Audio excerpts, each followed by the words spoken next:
Khamzat Chimaev beat Dricus Du Plessis to win the belt a few weeks ago. What was your reaction to that? Is that the way you expected that fight to go? I was expecting a victory of Ramzat, but I wasn't expected as well of a victory, dominating for 5 rounds like it did. French knockout artist Nassourdine Imavov is sending a crystal clear warning message to UFC President Dana White about who should be next in line for newly crowned middleweight champion Khamzat Chimaev. And trust me, this Frenchman is not holding back. Plus, we'll break down his recent Twitter activity that's got the entire MMA community buzzing. So smash that like button, hit subscribe, and let's dive into this explosive story. The Russian, according to Caio Borralho, that now lives and trains out of Paris, France, this man just knocked out Israel Adesanya, the former champion. So you got to think, whoever wins this fight next should be fighting for a belt. And I'll tell you, top to bottom, there's some fantastic fights. All right. Fight fans, let's get straight to the point. Nassourdine Imavov, the number 2 ranked middleweight contender, is absolutely done playing games with the UFC brass after Dana White announced that both the UFC Paris and UFC Vancouver main events would essentially act as semifinals to determine Chimaev's next challenger. You'd expect fighters to be frustrated, right? Well, Imavov? He's taking a completely different approach. When asked about White's announcement, Imavov didn't mince words. No, I'm not disappointed. I know what I'm worth, and after this fight, I'm going to be the number 1 contender for the belt. No, I'm not disappointed. I know what I'm worth. I know that after this fight, I'm going to be the number 1 contender for the belt. But here's where it gets spicy, folks. Imavov continued, "What I've done in the weight class, no one else has done it. I'm just different from any other guys in the weight class. I've done in the weight class. No, I'm just different than any other guys in the weight division, in the weight class." This is a direct shot at everyone else in contention: Caio Borralho, Reinier de Ritter, and Anthony Hernandez. Imavov is essentially saying, I've already proven myself, these other guys haven't. Now let's talk about what's happening on social media, because Imavov isn't just talking in interviews, he's taking this message directly to the people. On Twitter, Imavov posted, "Dana White, you want to see who deserves the title shot? Watch me work this Saturday. I'm not just another contender. I'm the contender." And then, in a follow-up tweet that absolutely blew up the MMA Twitter sphere, "I knocked out Adesanya. I dominated Cannonier. Now I'll show everyone why I'm levels above the rest. Khamzat, I'm coming for that belt. At Dana White, no more games." The confidence is absolutely unreal. This man is not asking for a title shot. He's demanding it. Now, here's what's interesting about Imavov. While he's calling out Dana White and asserting his dominance over other contenders, he's showing nothing but respect for the new champion Khamzat Chimaev. Imavov watched Chimaev's dominant performance against Dricus Du Plessis and had this to say, "I was expecting a victory for Khamzat, but I wasn't expecting that kind of dominating performance for 5 rounds like he did." I was expecting a victory of Ramzat, but I wasn't expected as well of a victory, dominating for 5 rounds like it did. He went on to break down the technical aspects. Keeping a champion like DDP on the ground for 5 rounds, it's something very technical to be made, and I was very impressed with that. I see the technical aspect of it, and keeping a champion like a DDP for 5 rounds on the ground, it's something very technical to be made, and I was very impressed with that. This shows Imavov isn't just talking trash, he's studying his future opponent and giving credit where credit is due. That's the mark of a true professional and future champion. But before any title talk can become reality, Imavov has to handle business this Saturday at UFC Paris against the undefeated Caio Borralho, and let me tell you, there's already bad blood between these two. Borralho has been claiming that Imavov was ducking him, but the Frenchman is having none of it. Imavov fired back, "You don't want to trust liars. He's been lying many times before. I didn't even know him before he started to call me out. For me, it was just a fan following me on Instagram." You don't want to trust liars. He's been lying many times before. I didn't even know him before he started to call me out. I wasn't watching his fight. For me, it was just a fan following me on Instagram. That's a brutal dismissal right there. Fighting in front of his home crowd in Paris, Imavov promises fireworks. "Without a doubt, I'm going to finish him, and I'm always, during the fight, going to be looking for the finish." Without a doubt, I'm gonna finish him, and I'm always during the fight gonna be looking for the finish. The Accor Arena is going to be electric this Saturday night. And with Imavov's knockout power, just ask Israel Adesanya, this could be a very short night for Borralho. Here's what makes this whole situation so fascinating. Dana White has essentially created a four-man tournament for the next title shot. You've got Imavov versus Borralho at UFC Paris and De Ridder versus Hernandez at UFC Vancouver. The UFC president said the best performance wins the title shot. But Imavov, he's not worried about what happens in Vancouver. He's confident that his performance will be so dominant, so impressive, that it won't matter what anyone else does. And honestly, when you look at his resume, knocking out former champion Israel Adesanya, dominating Jared Cannonier, it's hard to argue with his confidence. The man has been on a tear, and he's ready to prove that he's not just different from everyone else in the division, he's better. So there you have it, fight fans. Nassourdine Imavov is sending a clear, unmistakable message to Dana White. I'm not asking for a title shot, I'm taking it. This Saturday at UFC Paris, we'll see if he can back up all this talk with another spectacular performance. What do you think? Is Imavov right that he's already done enough to earn a title shot? Or should he have to win this tournament like everyone else? Let me know in the comments below. Don't forget to smash that like button, subscribe for more UFC news and breakdowns, and hit that notification bell so you never miss our latest content. What's up, guys? I'm here in Chicago, UFC 319. My weight class division, the title fight. I'll be the next one because I think Khamzat will win, and I'll be the next one to stop their woe. Let's go, Chicago. I see you soon. Khamzat Chimaev versus Dricus Du Plessis. The advantage of this. What I told the UFC, if you want me to fight Sean, I'm ready. If you want me to fight Khamzat, I'm ready. If you want me to fight Robert, I'm ready. Both Sean and Khamzat are my friends. But when we come in this level of the sport and in this position of top 5, top 6, one fight away of a title fight, we are not in the position to choose any fight. So I think everybody will understand it's just business and we're here to fight. That's what we do. Caio Borralho sends a clear warning message to Khamzat Chimaev. I know Khamzat Chimaev's system. Here's how I'll beat him. What's up, fight fans? That bombshell warning just dropped from Brazilian contender Caio Borralho, and he's not stopping there. He's calling out champion Khamzat Chimaev with insider knowledge that has the entire MMA world buzzing. I'll pick Caio for this fight, but I think it'd be, and also it's a well-matched fight, like I said, but I think it'd be edged out by Caio. They're fighting in France as well. Ooh, home court advantage. I don't know how that's going to play with Nassourdine, but I don't think it's going to be an impact on them negatively or positively. Yeah, I'm going to go Caio in this fight, and I'm going to go decision. I'm going to go decision by Caio. Who do you think initiates the grappling first? I think Imavov probably does because the feet will be too much for him. The hands will be too much for him from Caio, so he'll have to mix it up to keep Caio guessing. I'm still going to go Caio, and I think it's going to be a unanimous decision. It'll be a good fight. Plus, Israel Adesanya believes Borralho can beat Khamzat. And we're breaking down exactly why the former champion is backing the Brazilian. And you're watching UFC Central, where we dive deep into the biggest stories shaking up the octagon. I know a lot of guys aren't out there calling out Dagestani guys, but that could be your little trademark thing. Is that something you might want to start calling out some more of the Dagestanis and taking that fight that other people don't want to take? I can take anyone, man. I'm not gonna call the Dagestani guy. I have very respect for these guys. They're very tough. They are doing this wrestling thing since they were little. We saw Khabib, what he did, and I'm a big fan of him. So I don't want to make this like a rivalry, you know? Congrats on the victory. Thank you. Let's break down this explosive warning. Caio Borralho isn't just talking, he's making a direct threat to Khamzat Chimaev's championship reign, and his confidence comes from a very dangerous place, inside knowledge. The Brazilian dropped this bombshell. I spent 1 month in his training camp when he was at All Stars, and I know very well how he works, his system and everything. I think I have an advantage between all the middleweight fighters. I don't think that's the way, you know, so I think the same thing.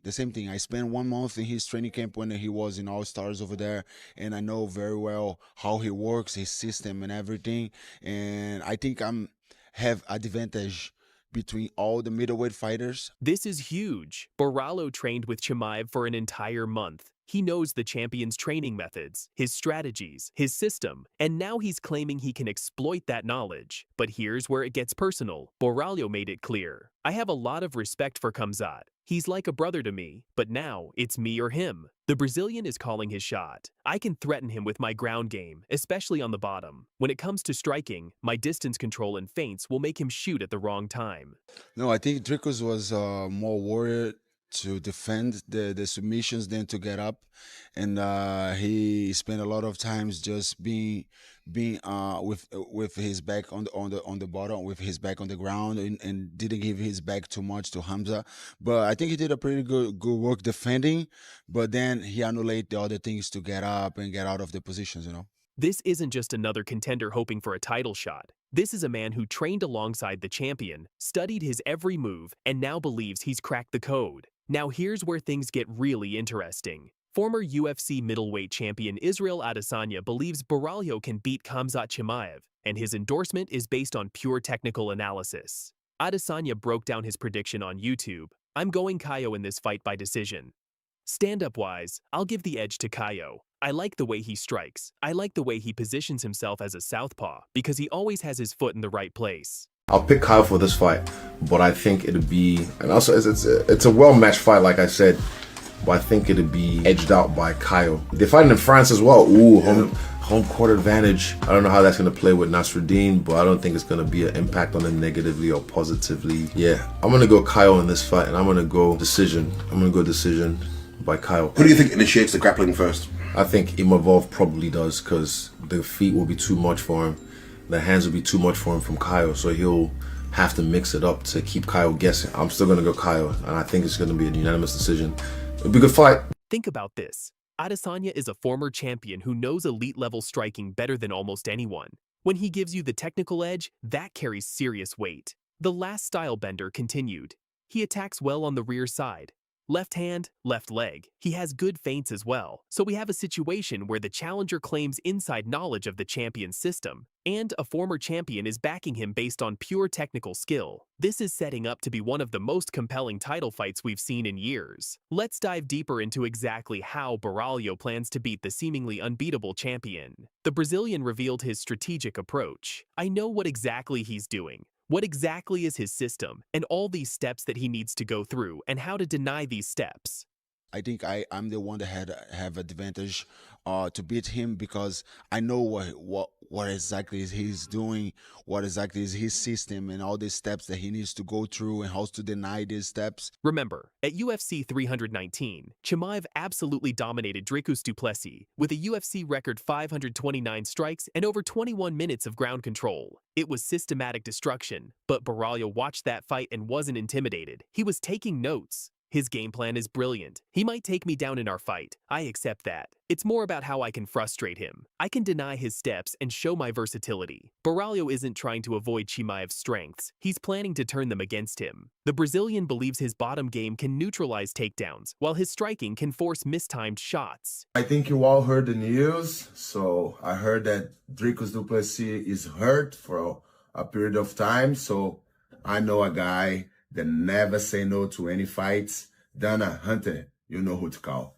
I'm waiting. He's so confident, he's predicting the finish. I believe I'll finish him in the 3rd or 4th round. This is psychological warfare at the highest level. But here's the reality check. Borralho has to earn his shot first. I think this fight is all about Chimaev, you know. I think if he's with his mindset right in everything, you know, injury, everything in the 185, then not have to cut a lot of weight. I think it's a great fight for him, you know. I don't think Whittaker wrestling is even close to Khamzat wrestling. I think Khamzat is a bigger guy. I think he's in a good shape. I think even his striking, I think he can strike with Rob, you know. Just because Rob is not in his prime anymore, even though he won from Borrachinha, but I think he's in a, with all respect, but he's a kind of decline, you know. I don't think he has the same anger, something that was driving him to be a champion, to be one of the best in the world, you know. I just think he's just fighting, make money, get his family good, and I think to this kind of level competition, I don't think is all that we need, you know. I think we need to be hungry, you know. So I don't think he can match the style with Khamzat. The UFC has set up what's essentially a middleweight contender tournament. Borralho faces #1 ranked Nassourdine Imavov at UFC Paris on September 6th, while Anthony "Fluffy" Hernandez battles Reinier in Vancouver. Borralho was honest about the situation. No, they didn't give me their word that this is 100% a title eliminator. I think the UFC wants to put some pressure on us to deliver exciting performances. But the Brazilian isn't worried. My fight is already set to be entertaining. Two strikers with knockout power going head-to-head. There's no way it'll be boring. Good fight. Good show for the fans. That I think will be, because he's very good, I'm very good. So I think will be a good show for the fans. And all that, I don't think any RDR or Anthony Hernandez can pass me into this position, you know? The only thing that can happen is that if it's a fucking boring fight and RDR or Fluffy. He's backing up his confidence by accepting to fight in enemy territory. Paris, France, where Imavov will have massive crowd support. Here's why this story is absolutely massive for the UFC middleweight division. We have a new champion in Khamzat Chimaev who looked completely unstoppable at UFC 319. But now we have a contender who claims to have inside knowledge of exactly how to beat him, knowledge gained from training together for a month. Hamza is there too. They don't know what to do with him, and Imavov is doing good too. Actually, I have an advantage against all the guys that should face him because I trained with him for like 5 weeks over there in Sweden and then after in Las Vegas. So I kind of know a little bit of his system and what he wants to do next and what he wants the guy to do next so he can advance on his system. So I think I have an advantage of that because I studied a lot of this. I was paying attention and all that. I was helping him for sure, but I was paying attention in everything. Yeah, he's a fighter, bro. He's paying attention. Yeah. No. You know, I was there to help him. I had only like 2 fights in the UFC at that time, you know. Now I'm 7 fights. And I went to Las Vegas with him because I was mimicking Nate Diaz that he was supposed to fight. But for sure, I learned a lot on over there, you know. So I know what he wants. I'm not saying it's an easy task because his wrestling is like another level. I train with him. He's very, very good. But I know I have advantage from other guys to face him, you know. You see what he did to Robert Whittaker, you know. It's not just about you go there and do your camp with a wrestler. Add in Israel Adesanya's technical endorsement, Borralho's perfect 7-0 UFC record with multiple bonuses, and his dominant win over former title challenger Jared Cannonier, and you've got all the ingredients for a blockbuster title fight. The personal element makes it even more compelling. These aren't strangers. They're former training partners who know each other's games intimately. It's like having the ultimate sparring session, except this time it's for UFC Gold. So there you have it. Fight fans. Caio Borralho has sent his clear warning message to Khamzat Chimaev, backed by insider knowledge and endorsed by a former champion. The Brazilian believes he has the blueprint to beat the seemingly unbeatable champion. But first, he has to get past Nassourdine Imavov in enemy territory at UFC Paris on September 6th. Will Borralho's confidence carry him to victory? Can his inside knowledge of Chimaev's system really make the difference? Make sure to subscribe and hit that notification bell for all the latest UFC news and analysis. This middleweight title picture is heating up, and you don't want to miss a second of the action. Until next time, keep training hard and stay tuned to UFC Central. 80-20 is crazy, though. Come on, man. 80-20 is hard when anyone's fighting. 80-20... The only time 80-20 could be thought of in fights has been in the case of Khabib and John Jones. They're the only people that have gone through this whole thing without losing. They are the only two. So you could have possibly said, well, yeah, it's probably 80% that guy's way because they never lose. But guess who else hasn't lost? Ilia Topuria. So to put him on the opposite side of that 80-20 is crazy to me. I don't believe that for one second. I really do disagree with Khabib on that one. That's one that there is not a guy in the world that I believe is going to beat Ilia Topuria 8 out of 10 times.